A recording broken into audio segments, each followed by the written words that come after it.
docente en la Facultad de Odontología de la Universidad Nacional de Córdoba, con el cargo de profesora adjunta y profesora titular en la Facultad de Odontología de la Universidad Católica de Córdoba. Es así, doctora Cata, ¿verdad?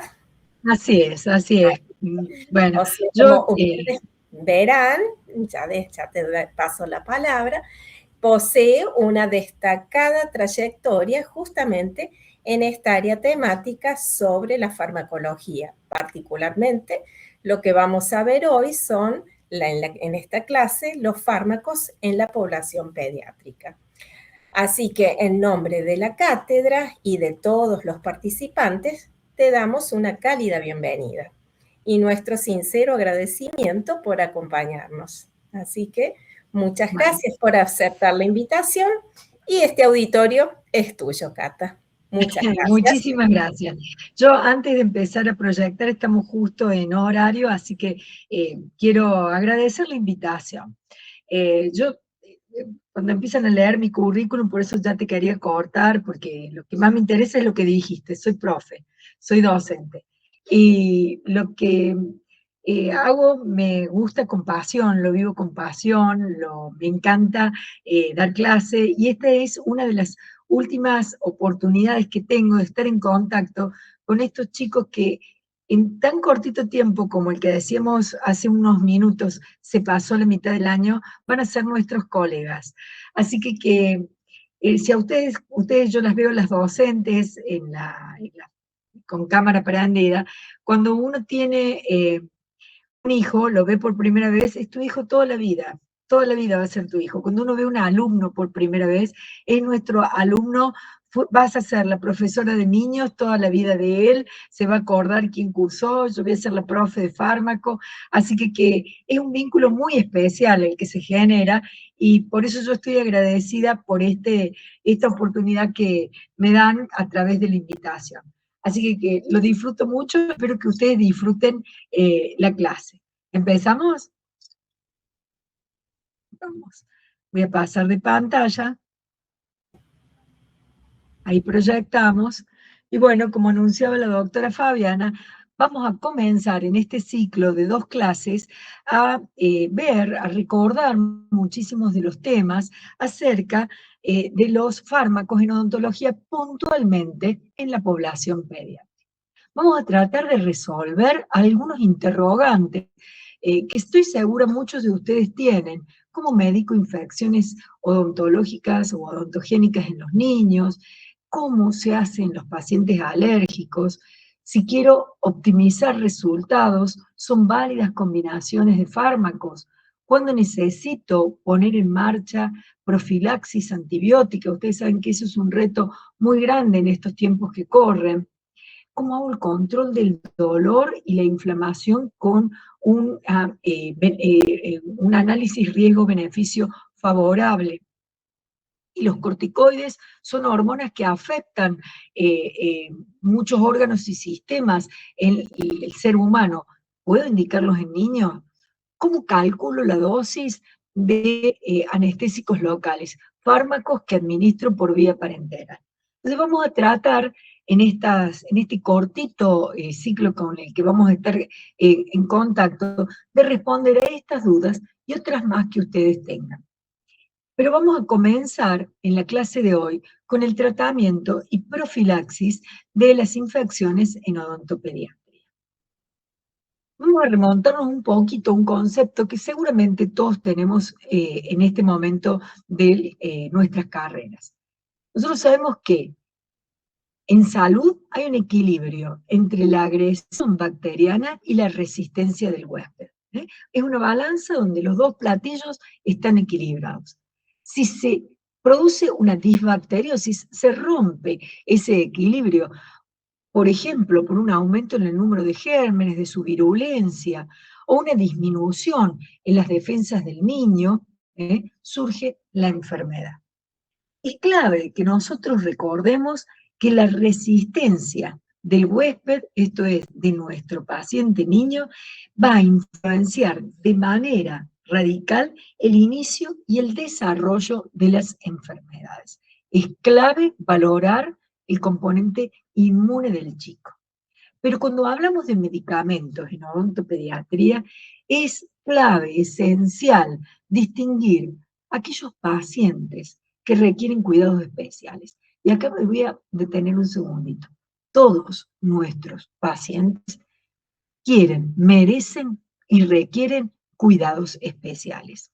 Pero hay grupos particulares, aquellos que tienen limitaciones motoras, sensoriales, conductuales, cognitivas, emocionales, o que por alguna condición están bajo manejo médico, donde el plan terapéutico debe adaptarse particularmente. Estos pacientes requieren una mirada especial, un tratamiento especializado, que es diferente que el tratamiento estándar. Hablar de infecciones en la cavidad bucal supone 3 palabras claves, porque nos referimos a infecciones muy particulares que tienen modelos distintos que infecciones en otras áreas del cuerpo. Decíamos recién que ese desequilibrio es el que da lugar, ese desequilibrio se puede producir por factores ambientales, por factores directamente relacionados con el componente sistémico de la persona, pero las mismas bacterias que están presentes en salud son las que posteriormente pueden protagonizar los diferentes cuadros. Por eso es que decimos, las infecciones en la cavidad bucal tienen un carácter mixto, están involucradas varias especies bacterianas, aerobias al principio, anaerobios facultativos y posteriormente anaerobios, gram positivos, gram negativos, cocos, bacilos, endógenas porque forman parte del microbioma oral humano y oportunistas porque son aquellas que están atentas a los cambios que estamos expresando, a esas disbacteriosis, para expresarse. Los procesos infecciosos en la cavidad bucal generalmente cursan, gracias a Dios, de manera ambulatoria. Sin embargo, debemos destacar la importancia, la trascendencia de un abordaje enérgico. Resalto, subrayo la palabra, ya que en los niños existe una mayor tendencia al compromiso sistémico y a una diseminación más rápida. Y surge un problema que por más que tengamos pocos minutos, al que debemos de referir, el de la resistencia bacteriana. La resistencia bacteriana es un problema grave. Contamos con modelos matemáticos que nos muestran que en pocas décadas más va a ser la próxima pandemia y que van a cobrar la vida de más personas por causa de la ineficacia de los antibióticos que por el cáncer, por las enfermedades oncológicas. La resistencia bacteriana es un problema grave. Hay que tomar decisiones racionales cuando uno prescribe antibióticos a modo de atrasar este ritmo tan acelerado que tiene. Cuando hablamos de decisiones racionales, implica partir del diagnóstico al plan de tratamiento. El plan de tratamiento que integra la farmacoterapéutica.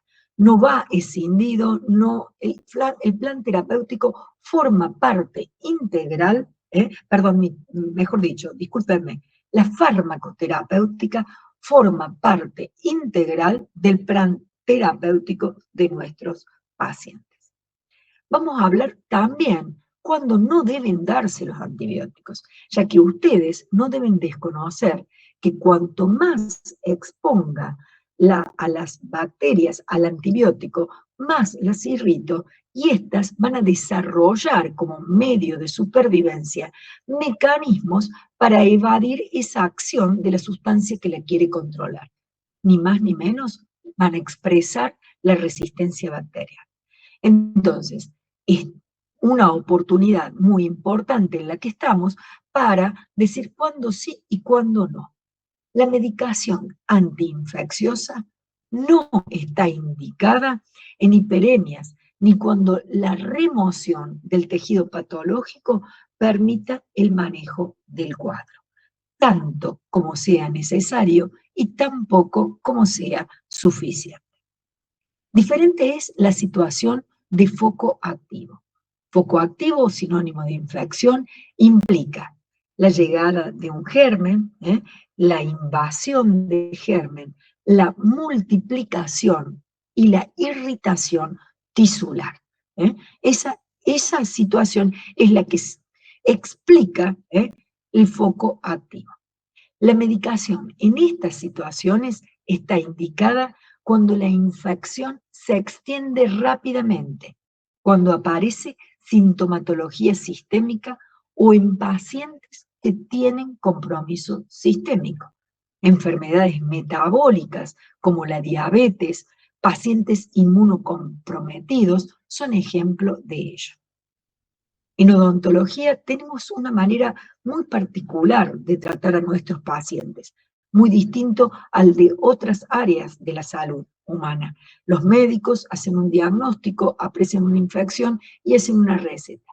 Nosotros siempre acompañamos con una maniobra.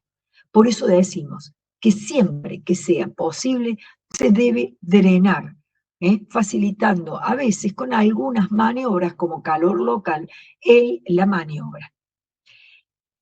Una vez que se diagnostica este foco séptico, se debe comenzar el plan terapéutico antimicrobiano 2 o 3 días antes de la planificación del procedimiento. Y acá ustedes ven esto que les decíamos recién. La farmacoterapéutica forma parte del plan terapéutico integral de atención del paciente.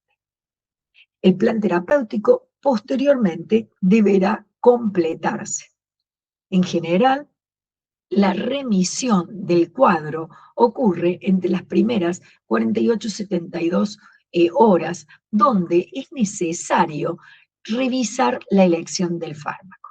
Es muy importante la supervisión activa para estar atentos a la evolución, como también a la aparición de efectos adversos.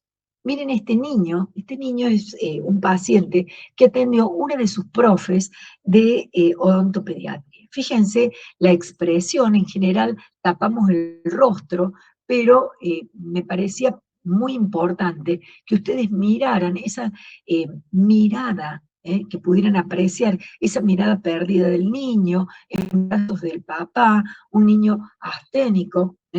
Se procedió a realizar una limpieza, medicación, y fíjense, 24 horas después, se lo medicó con un antibiótico, como su expresión recobró una mirada más vívida. ¿El proceso continúa? Sí, continúa. Entonces esas primeras 24, 48 horas nos van a permitir inmunomodular esa infección y luego, a través de la maniobra específica y completar el plan terapéutico, se va a producir la curación del proceso infeccioso. ¿Y qué antibióticos? Era uno de los interrogantes. En odontología nosotros tenemos antibióticos que hemos logrado un ordenamiento, los antibióticos los hemos logrado ordenar de acuerdo a prioridades. Así hacemos referencia a los antibióticos de primera elección, aquellos que pueden estar indicados o que podemos utilizar en las infecciones habituales de la cavidad oral. Nos referimos a algo que ustedes ya conocen, el grupo de los beta-lactámicos, penicilinas y cefalosporinas. Penicilinas, su modo de acción es bactericida, tiene un modo de acción irreversible sobre las bacterias. ¿Y cómo actúa? ¿Cómo lo hacen? A través de su mecanismo de acción. Inhiben la síntesis de la pared celular, que como ustedes recuerdan, es un recubrimiento externo que tiene la bacteria y que está protegiendo a la bacteria de la lisis osmótica. El principal componente de esa pared celular es el péptidoglucano, que se encuentra en una pared correcta, sana, entrecruzado, a modo tal de dar resistencia. ¿Por qué resistencia? Porque la bacteria en el interior es rica en iones, proteínas, y eso tendería a favor de una corriente osmótica, a incorporar agua. Cuando esa pared está íntegra, la bacteria se encuentra protegida.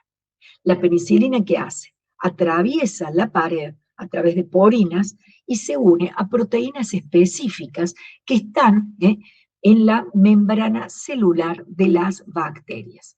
Estas proteínas tienen como función provocar la transpeptidación y el entrecruzamiento del peptidoglucano. Al unirse la penicilina, ese entrecruzamiento es incorrecto, aparecen poros, ingresa agua, la bacteria se transforma en un esferoplasto y estalla. Por eso decimos que su modo de acción es irreversible, es bactericida. Ustedes recuerdan que podemos encontrar penicilinas naturales, y fíjense lo que apareció en la diapositiva. Varios aspectos de las penicilinas naturales. No son gastroresistentes, exigen la vía parenteral, razón por la cual no están recomendadas como una primera opción en odontopediatría en los casos de pacientes ambulatorios. Pero además tienen un pequeño espectro que no llega a cubrir el espectro de las infecciones habituales. Y si ustedes miran la foto, van a ver un niño de la provincia de Corrientes. Este niño tiene 6 años, tenía una patología sistémica y se le aplicó una inyección de penicilina G benzatínica cerca de el nervio ciático, y se produjo una lesión neurológica permanente. Una mielitis transversa que produjo una parálisis permanente y que en algunas situaciones puede provocar necrosis y gangrena que lleva a la amputación de los miembros. Pero además, las penicilinas son los fármacos que ocupan el primer lugar en las reacciones adversas a hipersensibilidad en el ser humano. Ingresado por vía parenteral puede provocar una anafilaxia. Por eso hablamos de una contraindicación relativa y fundamentalmente de conocer a nuestro paciente. Modificaciones en la estructura del anillo beta-lactámico y el anillo de tiazolidina y su cadena lateral dieron lugar a las penicilinas biosintéticas y fundamentalmente a las semisintéticas. La penicilina B corta o fenoximetilpenicilina es una penicilina que ha sido modificada químicamente durante el proceso de su manufactura. Es gastroresistente, puede emplearse en odontopediatría debido a la existencia de formas farmacéuticas pediátricas que, como ustedes conocen, son líquidas, preferentemente suspensiones, jarabes o gotas. Actualmente han tenido cierto uso, ya que cubren el espectro de las estreptococos orales. Sin embargo, no son muy efectivas, no es muy efectiva la penicilina B frente a gérmenes productores de beta-lactamasas. ¿Cómo se administra? ¿Cuál es su posología? Debe calcularse la dosis entre 25 a 50 miligramos por kilogramo de peso del niño por día, dividido en 4 o 3 tomas. También puede indicarse la posología en unidades internacionales, de 50.000 a 100.000 unidades internacionales por kilogramo por día. Es muy importante que ustedes anoten la forma farmacéutica. Se trata de una suspensión donde cada 5 mililitros contiene 300.000 unidades internacionales, y la suspensión donde cada 5 mililitros hay 600.000 unidades internacionales. Pero sin embargo, las más útiles son las aminopenicilinas, penicilinas semisintéticas. La primera que surge es la ampicilina, que si bien es gastroresistente, la puedo administrar por vía bucal, presenta inconvenientes en su absorción. La farmacocinética es pobre, se absorbe poco, la biodisponibilidad es pobre, ¿eh? Entonces, nosotros decimos que la dosis pasó de ser 50 miligramos por kilogramo a ser 100 miligramos por kilogramo de peso por día, dividido en 3 tomas. Si lo damos la dosis de 50 miligramos por kilogramo de peso por día, es cada 6 horas. Fíjense, este es un plan terapéutico que va a impactar en el microbioma intestinal, traduciéndose en colitis, diarreas, náuseas y dolor abdominal. Prima hermana, vamos a expresarlo así, de la ampicilina es la amoxicilina. La amoxicilina es una aminopenicilina o penicilina semisintética que presenta una excelente absorción que se traduce en una biodisponibilidad marcada, no depende del contenido gástrico y me permite dosificarla en 50 miligramos por kilogramo de peso del niño dividido en 3 tomas. Esto es por día, 50 miligramos por kilogramo por día. Esa cifra la divido en 3. Ya lo vamos a ver. Fíjense la diferencia. ¿Cómo vienen los preparados? Y acá les pido una atención especial. Yo no solamente tengo que saber calcular cuántos miligramos por kilogramo del peso del niño, sino también adecuar esto a un volumen de la suspensión. ¿Y cómo vienen las suspensiones de amoxicilina? Vienen en 3 tipos de dilución. La suspensión, donde cada 5 mililitros tengo 125 miligramos, la de 250 miligramos cada 5 mililitros y la de 500 miligramos cada 5 mililitros. Como ustedes ven, hemos ido de menor concentración a mayor concentración. ¿Cómo las vamos a elegir? Y de acuerdo al peso del niño. Un neonato, va a ser más complicado darle una dosis de 500 miligramos cada 5 mililitros. Por eso es que vienen en menores diluciones. Hacemos un cálculo de dosis, ¿le parece que hagamos una ejercitación práctica? Nosotros sabemos que la dosis es 50 miligramos por kilogramo de peso. Vamos a expresar una regla de 3 simple. Si para 1 kilo 50 miligramos, el peso del niño será la incógnita, no sabemos el peso del niño por el momento, hacemos peso del niño por 50 sobre 1 kilo. Pero le vamos a poner cifras. Vamos a suponer que este niño pesa 27 kilogramos. Entonces vamos a la regla de 3 simple. 27 kilogramos por 50 dividido 1 kilo. Simplifico las unidades y obtengo la cuenta 1.350 miligramos. Pero a eso, yo sé que esa es la dosis del día entero. Yo debo dividirla en 3 tomas, ya que se la voy a indicar cada 8 horas.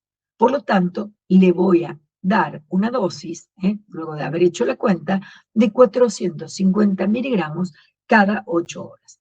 Yo no le puedo decir a la mamá, dale 450 miligramos, sino que lo que yo tengo que hacer es decirle un volumen. Por lo tanto, voy a elegir una de las 3 suspensiones disponibles. En este caso, yo seleccioné la de 250 miligramos. Si yo sé que tengo 250 miligramos en 5 mililitros, 450 estarán en X. Vuelvo a hacer la regla de 3 simple, 450 por 5 dividido 250, simplifico las unidades y sé que cada 8 horas, luego de realizar la cuenta, le voy a dar al niño 9 mililitros. ¿Cómo hacemos la receta? Un detalle muy importante. El encabezamiento, que ustedes saben, no es obligatorio. En el caso, por ejemplo, de la Facultad de Odontología es genérico a todas las cátedras clínicas. En el caso de instituciones lo mismo. En sus prácticas privadas, ustedes colocarán el nombre, el título que tiene matrícula, la dirección y el teléfono de contacto. indicamos, resaltamos que este papel que contiene esos datos es una receta por incluir el RP, que es la superscripción. Esto es lo que hace que se transforme en una receta. Inscribimos el fármaco, el nombre y el apellido, me gusta decirlo, el nombre genérico y la dosis unitaria, la inscripción es eso, y luego pasamos a confeccionar la suscripción, que son las indicaciones para el farmacéutico, que incluyen la forma farmacéutica, en este caso suspensión, y la cantidad total, un envase por 90 mililitros. Luego podemos sugerir un nombre comercial de nuestra confianza. Esta parte no es obligatoria, pero es factible. Realizamos la instrucción, fíjense, de acuerdo a la cuenta que hicimos recién, tomar 9 mililitros y le pongo todos los datos, de modo tal de no generar confusiones, ya que el niño no siempre es acompañado a la consulta por aquel que va a poner en marcha el plan terapéutico. Entonces ponemos todos los datos, tomar 9 mililitros de amoxicilina, 250 miligramos, suspensión cada 8 horas durante 5 días. Volver a la consulta a las 72 horas. No debemos olvidar los requisitos legales. La firma y sello del profesional que incluyen el número de matrícula, el lugar y la fecha.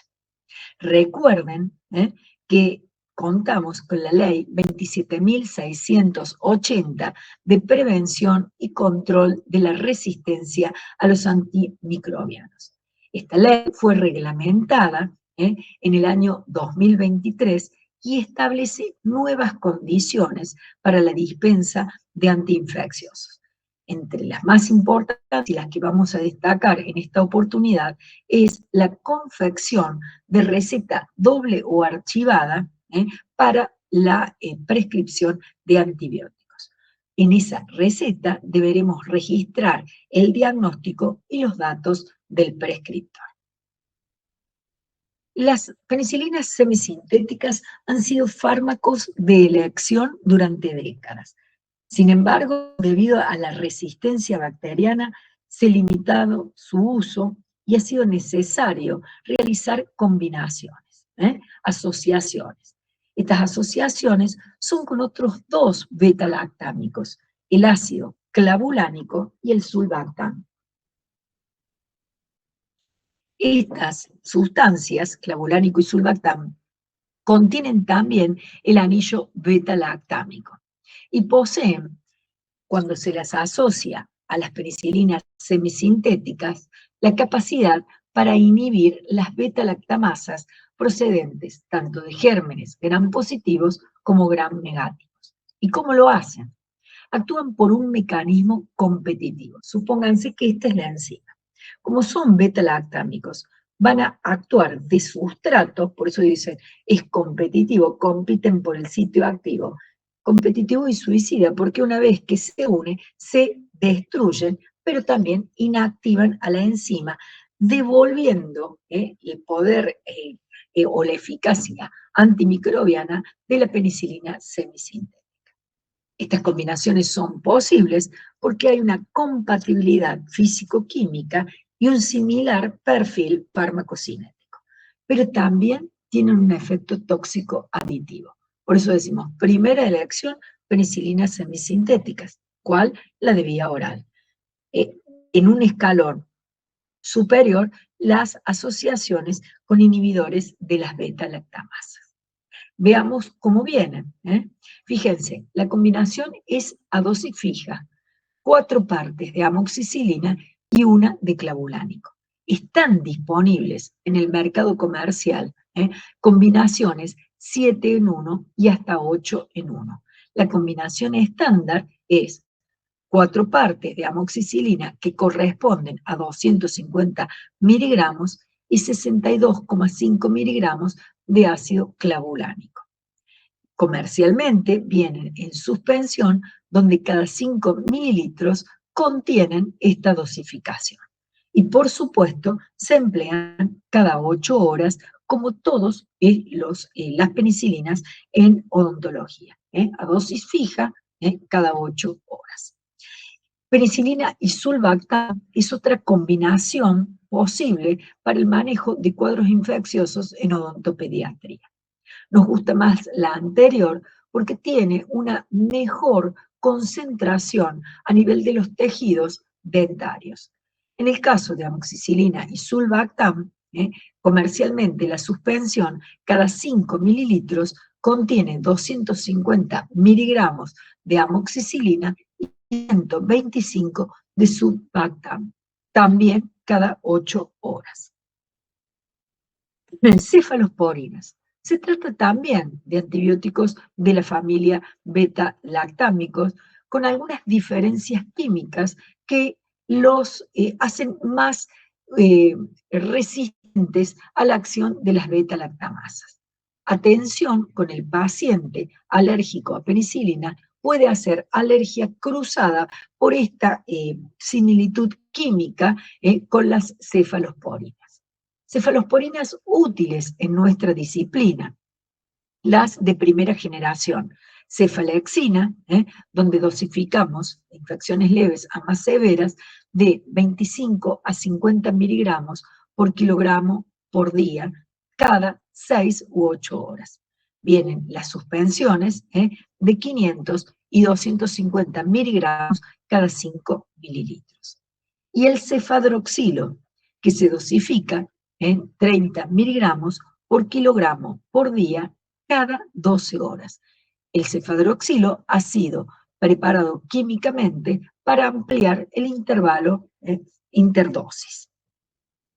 Sustitutos de penicilina. El segundo escalón en el que nosotros ordenamos o hacemos un ordenamiento de los antibacterianos de uso en infecciones habituales.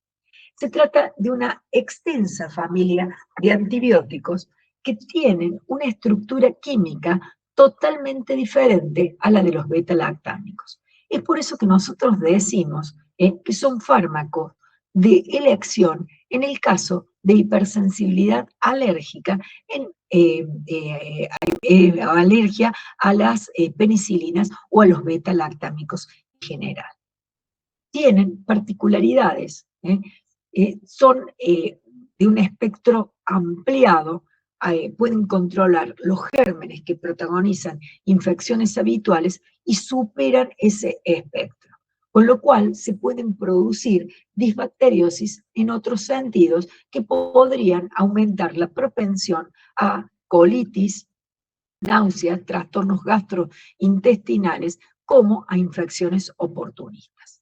Son de indicación en caso de alergia o de resistencia e ineficacia a los beta-lactámicos, por esta estructura macrocíclica grande, son totalmente diferentes a los beta-lactámicos. ¿Por qué son sustitutos, además de todas estas características? Porque son bacteriostáticos.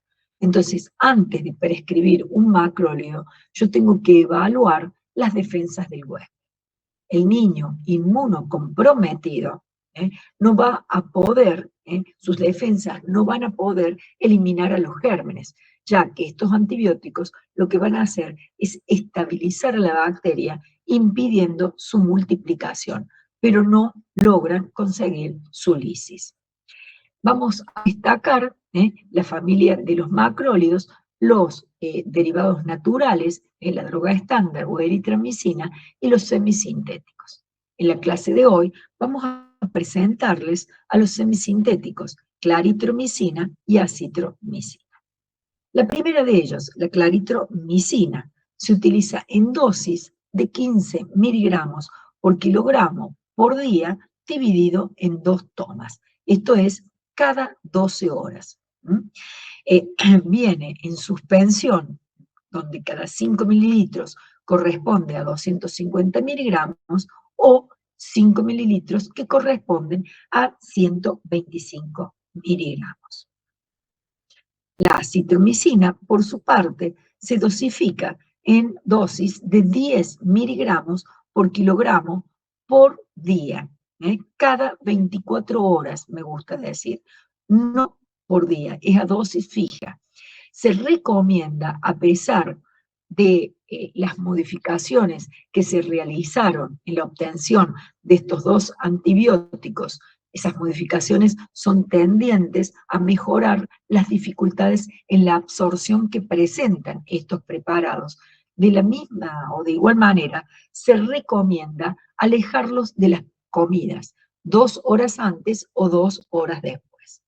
En el caso de la acitromicina, es un antibiótico que tiene efecto post-antibiótico, va a continuar actuando, es muy liposoluble, va a ingresar al interior de la célula y va a actuar días después de que se ha terminado el plan terapéutico. Tiene un efecto que denominamos efecto post-antibiótico. Los planes terapéuticos no deben ser menores de 5 a 6 días.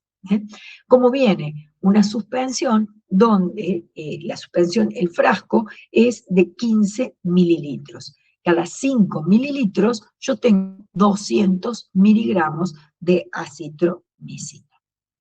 Por último, queremos destacar un antibiótico de reserva.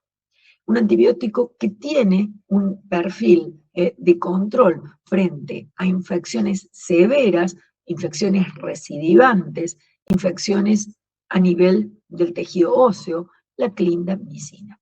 Un antibiótico, un aminoazúcar o azúcar complejo, que tiene en su perfil, lo dejamos de reserva, en su perfil un balance riesgo-beneficio que debemos analizar cuidadosamente antes de tomar la elección de prescribirlo.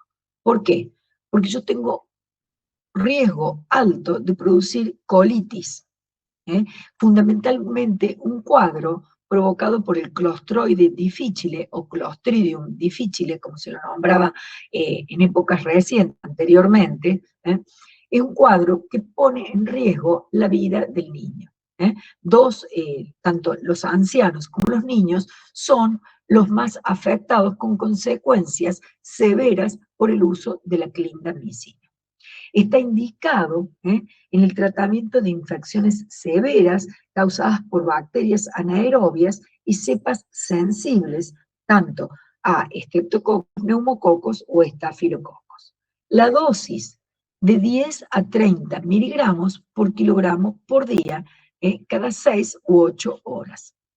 Antiguamente, o hasta hace algún tiempo, mejor dicho, vamos a decirlo de esa manera, no se hallaban disponibles formas farmacéuticas pediátricas del antibiótico. En la actualidad está disponible en el mercado comercial argentino, ahí tienen el nombre comercial, en gránulos extemporáneos para preparar solución oral, donde cada 5 mililitros contienen 75 miligramos de clindamicina. Es un antibiótico de un costo significativo. En síntesis, en odontopediatría, recordar siempre adecuar la dosis del antibiótico de acuerdo al peso del niño. Solo prescribir cuando sea necesario. Incluir siempre una maniobra, siempre que sea posible, drenar. Y recordar que como alternativas seguras tenemos la amoxicilina o la amoxicilina más inhibidores de las beta-lactamasas, las cefalosporinas y los macrólidos. Estar atentos siempre en el niño a los signos de diseminación. Como yo les decía, esta diseminación puede ser muy agresiva. Estar atentos al carácter del niño, si está intratable o aletargado, si tiene mucosas secas, pueden ser signos de deshidratación. Preguntar y controlar la temperatura corporal más de 38 grados y medio, sostenida por 48 horas, ya nos están indicando un signo de alarma. Si el niño respira por la boca, si tiene pulso rápido, taquicardia o hipotensión, extremidades frías, pérdida de la turgencia de la piel. Recordar que los procesos agudos progresan rápidamente y van de la mano del estado de las defensas del huésped. niños médicamente comprometidos o inmunocomprometidos representan un riesgo si no actúo inmediatamente o rápidamente. Infecciones agresivas severas en estos casos pueden progresar a espacios faciales, espacios aponeuróticos, poniendo en riesgo la vida del niño. Bueno, la segunda parte de esta clase va a referirse a la prevención de la endocarditis infecciosa. Como ustedes saben, no hace una endocarditis el que quiere, sino el que puede. Por eso decimos que, o sea, es una afección prevenible porque conocemos las condiciones. Se trata de una infección localizada a nivel de las válvulas cardíacas previamente dañadas o el endotelio que las rodea. Se produce como consecuencia o es posterior a la producción de una bacteriemia. Esto es ingreso de bacterias a la sangre. Se trata de una infección severa porque puede llevar a la muerte, aún con tratamiento, hasta el 40% de los afectados. El protocolo de profilaxis comienza siempre cuidando al niño de forma integral. No pensemos en la receta, pensemos en todo lo que tenemos que hacer previamente. Una higiene oral deficiente, presencia de boquitas inflamadas o con infección, enfermedad periodontal, pueden provocar bacteriemias espontáneas. Entonces, atención con eso. Primero, la salud integral de la cavidad oral. Decíamos que no hace el que quiere, sino el que puede, que hay condiciones para que la enfermedad se establezca. La primera es que la bacteria ingrese. La bacteriemia pico se produce entre los primeros 10 y 15 minutos posteriores a producida la hemorragia. En ese momento, el antibiótico debe estar en concentraciones altas. Ese es el momento de la bacteriemia pico. ¿A qué niños? A ellos a los que confluyan estas condiciones. Afección valvular, bacteriemia, condición cardíaca predisponente.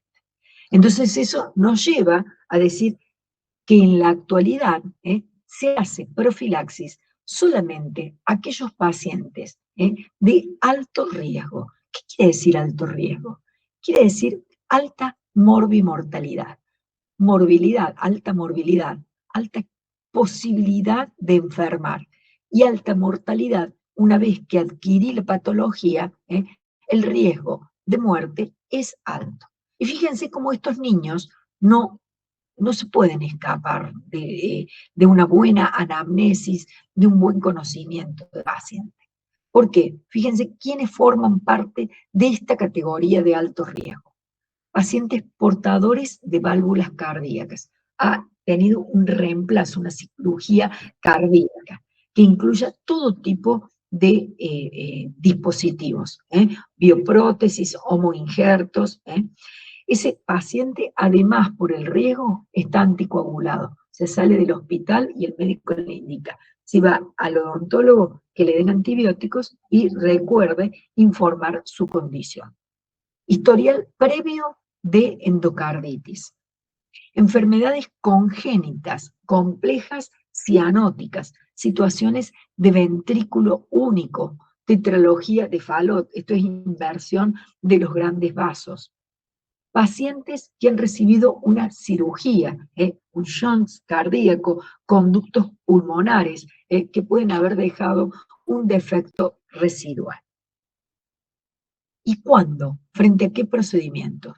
Todo aquel procedimiento que produzca una solución de continuidad, incluidas exodoncias, procedimientos periodontales, profilaxis dental, anestesias intraligamentosas, colocación de hilos o fibras, reimplantación de dientes avulsionados, se cae en el colegio y viene con el diente en la mano, cementado inicial de bandas ortodónticas cuando se prevé una herida, una solución, una hemorragia a nivel de la gingiva interproximal, y procedimientos en áreas infectadas o contaminadas, esto es, drenaje en infecciones.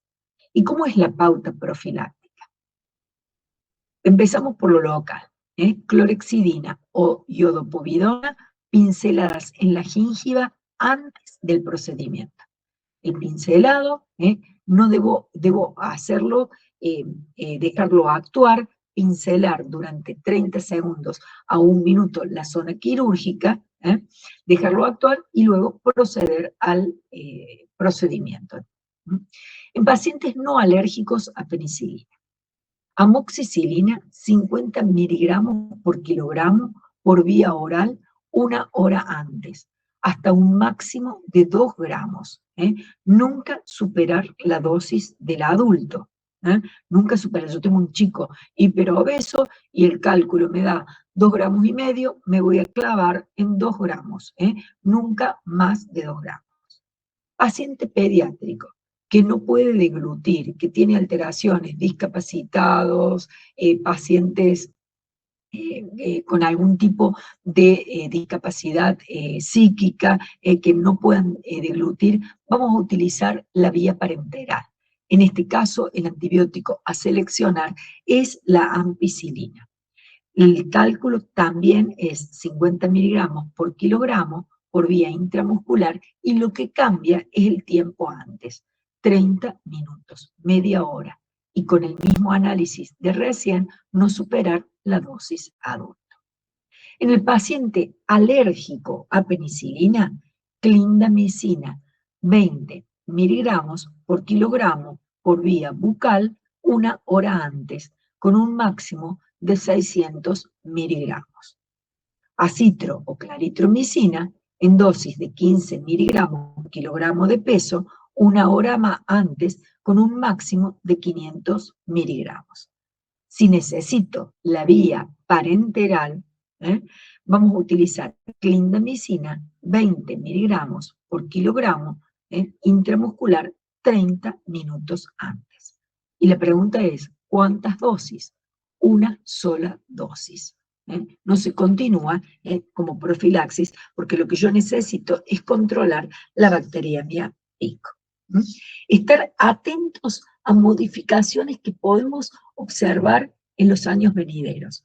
La Escuela Europea de Cardiología dejó de recomendar el empleo de clindamicina y la reemplazó por doxiciclina.